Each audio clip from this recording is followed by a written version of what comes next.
Welcome to the first installment of the 2019-2020 USC Rossier Doctoral Support Center 5 for 5 series, Reviewing Literature.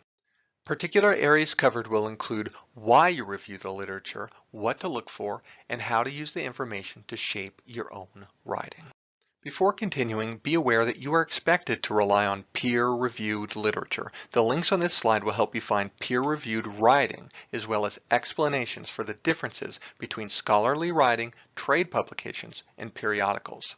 Google Scholar is another valuable resource, especially in how the citation history allows you to easily find more recent literature stemming from an initial source. When using Google Scholar, though, you'll want to log in with USC credentials to access additional full-text files. The links on this slide provide tips, and the image shows how your settings should appear.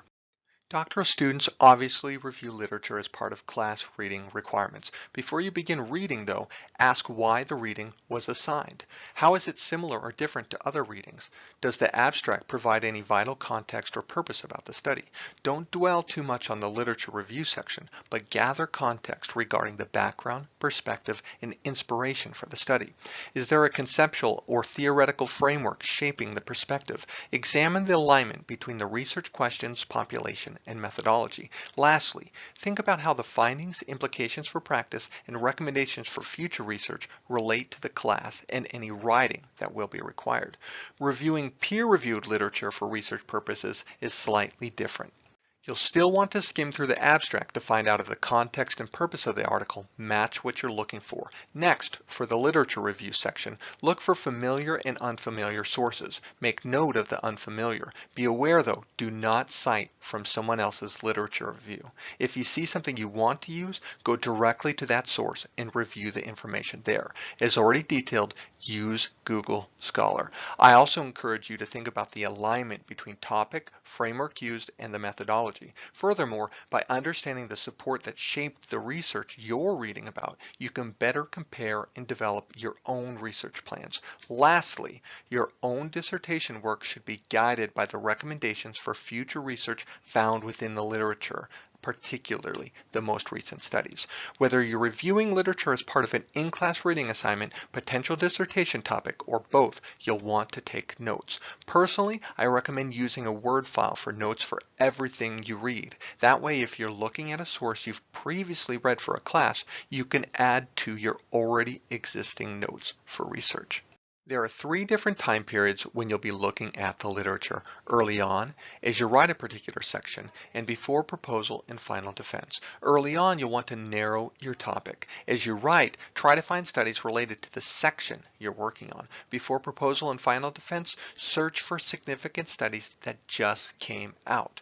When generating ideas for research, look for recent studies no more than 5 years old to start with. Use Google Scholar to find more sources. Pay close attention to sources within lit reviews and reference list. Make sure your study is guided by recommendations for future research. Also, be aware of historical trends and changes and be able to identify and acknowledge iconic articles and pillars within the field. As you're writing, find additional sources to strengthen support for each section.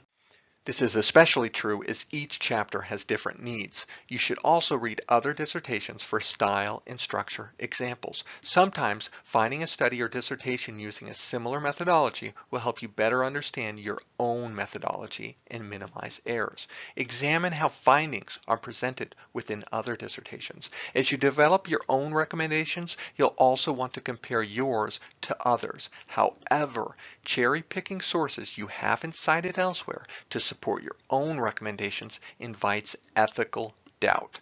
As you approach proposal and especially final defense, demonstrate similarities and differences between your study and others, as well as similar and different perspectives, methodologies, findings, and recommendations, especially from recent research. These details indicate your depth of understanding. Also, by comparing and contrasting these similarities and differences, you'll provide the context behind your own conclusions.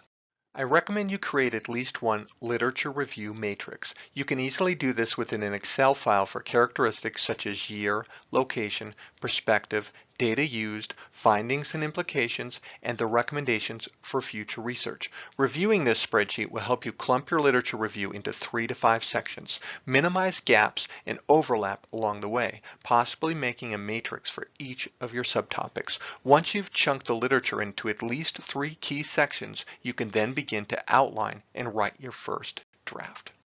Hopefully this presentation is helpful. Please contact me with any questions and visit our DSC blog for more information.